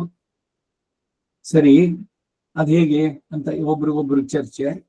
ಇವನ್ ಏನೇನ್ ಹೇಳಿದ್ರು, ಇಲ್ಲ ನಾನೇ ಎಲ್ಲ ಸೃಷ್ಟಿ ಮಾಡಿದ್ದು, ವೇದ ಎಲ್ಲ, ಅಯ್ಯೋ ಅದೆಲ್ಲ ನಿನ್ ಪರವಾಗಿ ಎಲ್ಲ ಹೇಳೋರು. ಯಾರದಕ್ಕೆ ಸಾಕ್ಷಿ ಅಂದ್ರೆ ಇವರಿದ್ದಾರೆ, ಯಾರು ಭಗವಂತನನ್ನ ಕಂಡು ಅನುಭವಿಸೋ ಬ್ರಹ್ಮವಾದಿನೋ ಅವರಂತೆ, ಅವರೆಲ್ಲ ನಿನ್ನ ಕಡೆಗೆ ಪಾರ್ಶಿಯಾಲಿಟಿ ಅದು ಅಂತ ಅಂದ್ಬಿಟ್ಟು ಅವನ್ನೆಲ್ಲ ಹೇಳಿದಾಗ ಭಗವಂತನಿಗೆ ಏನು ಹೇಳೋಕೆ ಗೊತ್ತಾಗ್ಲಿಲ್ವಂತೆ. ಅದಕ್ಕಾಗ ಒಂದು ಒದ್ದೆ ಬಟ್ಟೆ ಉಟ್ಕೊಂಡು ನೀರಿನಲ್ಲಿ ಸೊಂಟ ಮಟ್ಟ ಇಳಿದು ನೀರನ್ನು ಮುಟ್ಟಿ ಪ್ರಮಾಣ ಮಾಡಿ ನೀನು ನನ್ನವನು ನನ್ನವನು ನನ್ನವನು ಅಂತ ಹೇಳಿದ್ರು. ಎಷ್ಟು ಭಾವಕರಾಗಿ ಪರಾಶರ ಭಟ್ರಲ್ಲಿ ಆನಂದ ಭಾಷಣ. ಇದೆಲ್ಲ ಪೆರಿಯ ಪೆರುಮಾಳಡತ್ತಿಲೆ ಪಾರ್ಕಲಾಂ ಅನುಭವ ವೇದ್ಯ ಅಂದ್ರು. ಕೆಲವು ವಿಷಯ ಬರುತ್ತಲ್ಲ, ಹೀಗೆ ಏನೋ ಒಂದು ಘಟನೆನೋ ಒಂದು ಸಂದರ್ಭನೋ ಒಂದು ಇದೋ, ಆಹಾ ಎಷ್ಟು ಆನಂದವಾಗಿತ್ತು ಅಂತ ಇವರು ಭಾವಪೂರ್ವವಾಗಿ ಹೇಳ್ಬೇಕಾದ್ರೆ ಎಲ್ಲ ಅನುಭವಿಸಿ ನೋಡ್ಬೇಕು ಅಂತ ಹೇಳ್ತಾರಲ್ಲ. ಹಾಗೆ ಇಲ್ಲಿ ಧೃತರಾಷ್ಟ್ರನಿಗೆ ಹೇಳ್ತಾ ಇದ್ದಾನೆ, ಅವನ ದಿವ್ಯವಾದಂತಹ ತೇಜಸ್ಸು ಇವು ಎಲ್ಲ ಹೇಗಿತ್ತು. ಇದಕ್ಕೆ ಯಾವ್ದಾರು ಉಪಮೆ ಹೇಳಲಿಕ್ಕಾಗತ್ತೇನೋ? ಆಕಾಶಕ್ಕೇನು ಉಪಮೆ? ಗಗನಂ ಗಗನಾಕಾರಂ ಸಾಗರಂ ಸಾಗರೋಪಮಂ ರಾಮ ರಾವಣಯೋರ್ ಯುದ್ಧಂ ರಾಮ ರಾವಣಯೋರಿವ. ಇದು ರಾಮಾಯಣದ ಯುದ್ಧ ಕಾಂಡದಲ್ಲಿ ಬರುವಂತದ್ದು. ಹೇಗಿತ್ತು ರಾಮ ರಾವಣರ ಯುದ್ಧ ಅಂದ್ರೆ ಏನು, ಇಂದ್ರ ವೃತ್ರದಿಂದ ಯಾವ್ದು ಹೇಳಿದ್ರು ಕೂಡ ಅದಕ್ಕೆ ಸಮನ ಆಗಲ್ಲ.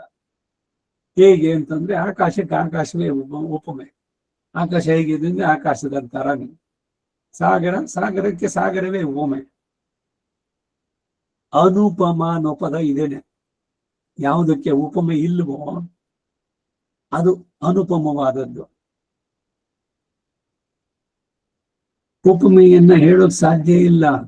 ಅವನ ತೇಜಸ್ಸು ಹೇಗಿದೆ, ಹೇಗೆ ವರ್ಣಿಸೋದು ಅದನ್ನ? ಯಥೋ ವಾಚೋ ನಿವರ್ತಂತೆ, ಈ ಎಲ್ಲದಕ್ಕೂ ಇದನ್ವಯ. ಬರೀ ಅವನ ಆನಂದ ಒಂದಕ್ಕೇನೆ ಅಲ್ಲ, ಬಾಯಿನಲ್ಲಿ ಹೇಳೋಕೆ. ಅವನ ರೂಪವನ್ನು ಪೂರ್ಣವಾಗಿ ವರ್ಣಿಸೋಕ್ ಸಾಧ್ಯ ಏನೋ?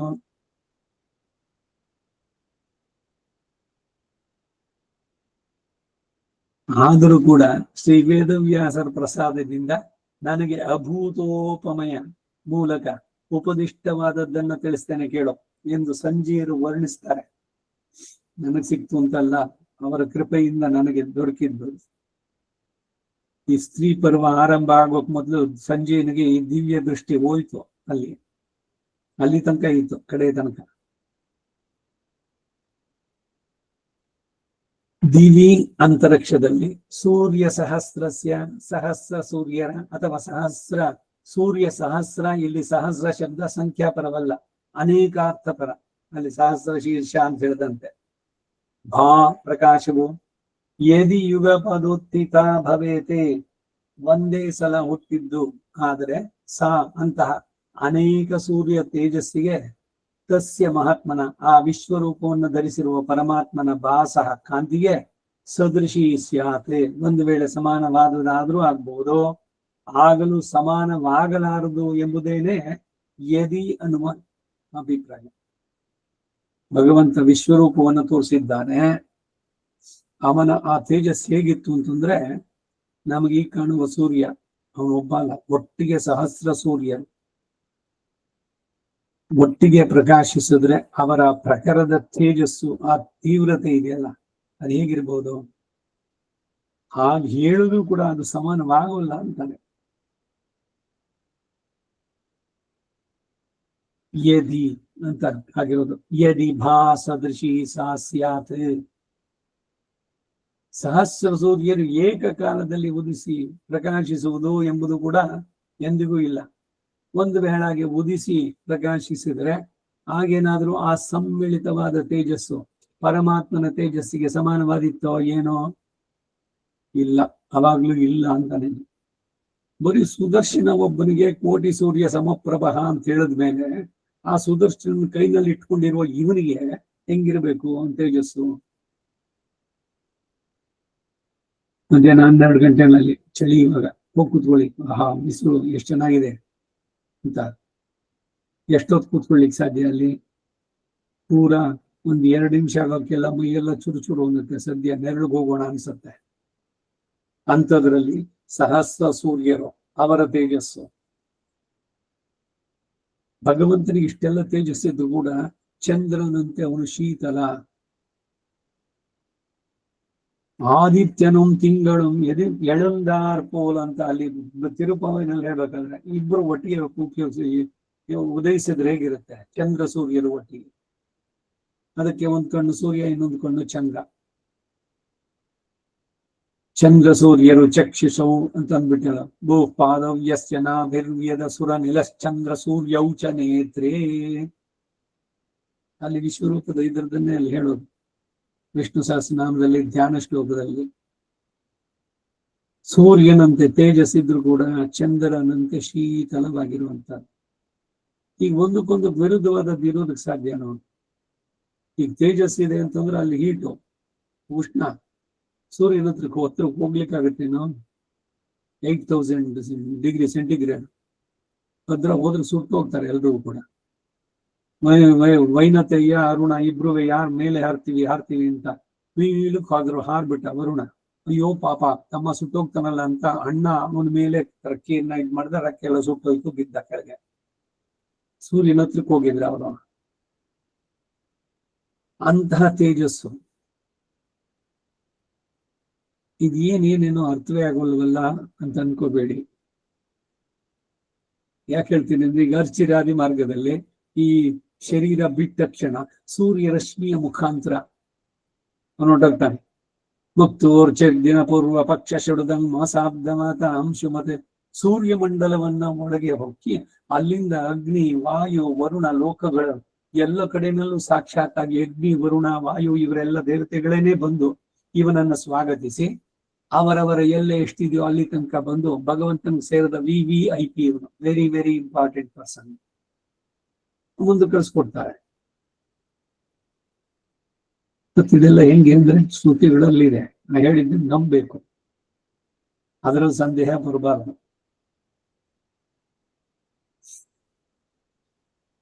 ತೇಜಸ್ಸು ಅಷ್ಟು. ಆ ತೇಜಸಃ,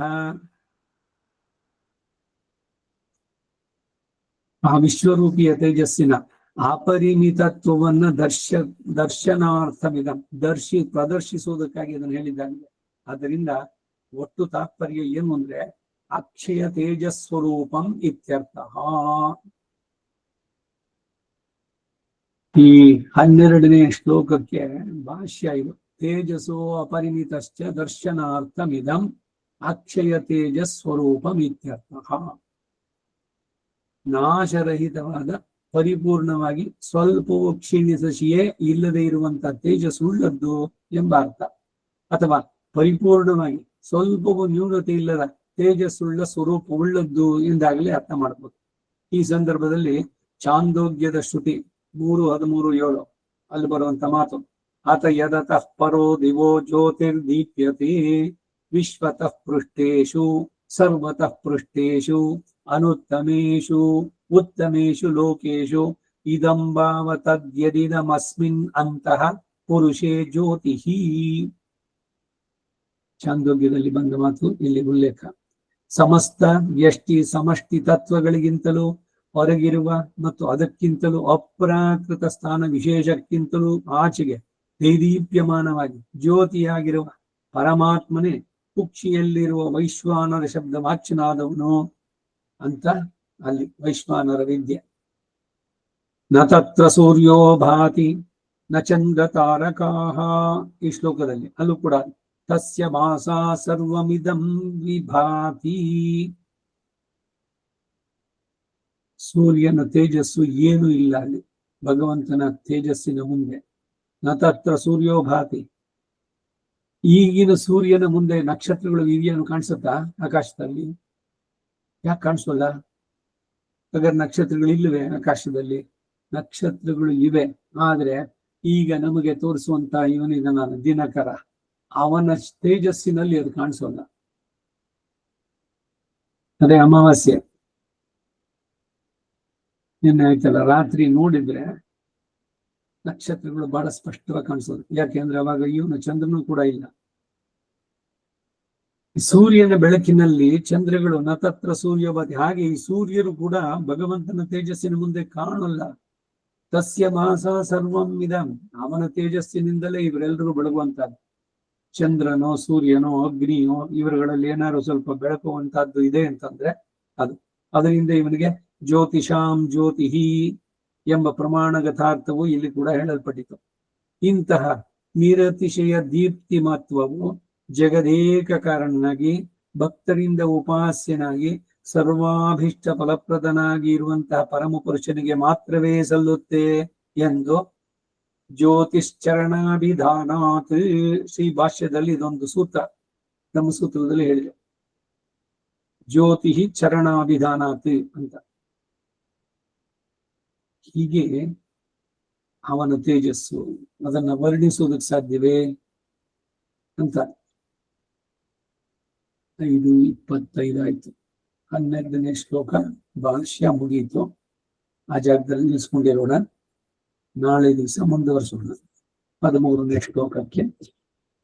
ವಸುದೇವ ಸುತಂ ದೇವಂ ಕಂಸಚಾಣೂರಮರ್ದನಂ ದೇವಕೀ ಪರಮಾನಂದಂ ಕೃಷ್ಣಂ ವಂದೇ ಜಗದ್ಗುರುಂ ಆತಸಿ ಪುಷ್ಪಸಂಕಾಶಂ ಹಾರನೋಪರಿಶೋಭಿತಂ ರತ್ನಕೇಯೂರಂ ಕೃಷ್ಣಂ ವಂದೇ ಜಗದ್ಗುರುಂ ಕುಟಿಲಾನಕ ಸಂಯುಕ್ತಂ ಪೂರ್ಣಚಂದ್ರ ವಿನಿಭಾನನಂ ವಿಲಸತ್ಕುಂಡಲಧರಂ ದೇವಂ ಕೃಷ್ಣಂ ವಂದೇ ಜಗದ್ಗುರುಂ ಮಂದಾರಗಂಧ ಸಂಯುಕ್ತಂ ಚಾರುಹಾಸಂ ಚತುರ್ಭುಜಂ ಬರ್ಹಿ ಪೀಚ್ಛಾವಚೂಡಾಂಗಂ ಕೃಷ್ಣಂ ವಂದೇ ಜಗದ್ಗುರುಂ ಗೋಪಿಗಾನಾಂಕುಜದ್ವಂದ್ವಂ ಕುಂಕುಮಾಂಕಿತವಕ್ಷಸಂ ಶ್ರೀನಿಕೇತಂ ಮಹೇಶ್ವಾಸಂ ಕೃಷ್ಣಂ ವಂದೇ ಜಗದ್ಗುರುಂ ಶ್ರೀವತ್ಸಾಂಕಂ ಮಹೋರಸ್ಕಂ ವನಮಾಲಾ ವಿರಾಜಿತಂ ಶಂಖಚಕ್ರಧರಂ ದೇವಂ ಕೃಷ್ಣಂ ವಂದೇ ಜಗದ್ಗುರುಂ ಕೃಷ್ಣಾಷ್ಟಕಮಿದಂ ಪುಣ್ಯಂ ಪ್ರಾತರುತ್ಥಾಯ ಪಠೇತ್ ಕೋಟಿಜನ್ಮಕೃತಂ ಪಾಪಂ ಸ್ಮರಣೇನ ವಿನಶ್ಯತಿ. ಕವಿತಾರ್ಕಿಕ ಸಿಂಹಾಯ ಕಲ್ಯಾಣ ಗುಣಶಾಲಿನೇ ಶ್ರೀಮತೆ ವೆಂಕಟೇಶಾಯ ವೇದಾಂತ ಗುರವೇ ನಮಃ. ವಾದಿದ್ವಿಪಶಿರೋಭಂಗ ಪಂಚಾನನ ಪರಕ್ರಮಃ ಶ್ರೀಮಾನ್ ವೆಂಕಟನಾಥಾರ್ಯಶ್ಚಿರಂ ವಿಜಯತಾಂ ಭುವಿ. ಶ್ರೀಮತೆ ನಿಗಮಾಂತ ಮಹಾದೇಶಿಕಾಯ ನಮಃ. ಸರ್ವಂ ಶ್ರೀ ವಾಸುದೇವಾರ್ಪಣಮಸ್ತು.